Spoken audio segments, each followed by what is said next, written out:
No-show pa rin si Ateneo Blue Eagles men's basketball team former head coach Tab Baldwin. Kahit sa National Bureau of Investigation ngayong araw.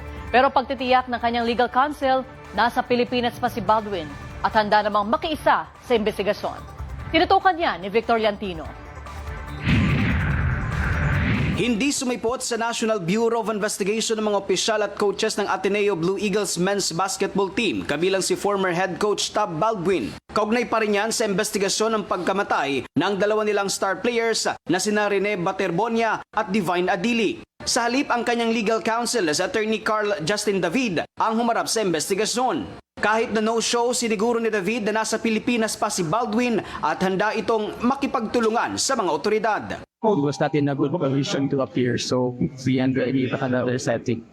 So we will try to opening mag-appear sa telephone.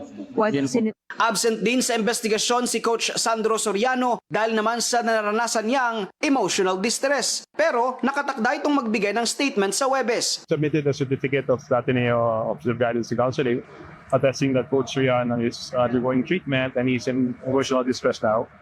And we undertook to bring our client back on Thursday. Mula sa 5 pinatawag ng NBI, 3 abogado lamang ng coaching staff ang sumipot. Isa rito si Attorney Pilayo Lawrence Quizon, ang legal counsel naman ni Coach Reynaldo Jacinto na dumaranas din ng emotional distress dahil sa trahedya. But we want to make it clear na it's really an accident. Samantala, personal namang humarap sa NBI ngayong araw ang isa sa mga players ng Ateneo na si EJ Capihe at ang former team manager na si Epo Kimbo. Very traumatic. Nauseating experience at the end of time. So we warned our folks about this. Nakapagbigay na rin ng kani-kanilang statement ang may-ari ng resort na pinangyarihan ng insidente, pati na ang lokal na pamahalaan. Kahit na hindi sumipot ang ilang personalidad, target pa rin ni NBI Director Melvin Matibag na tapusin ang investigasyon ngayong linggo para makapaglabas agad ng formal na rekomendasyon. Victor Liantino, IBC News.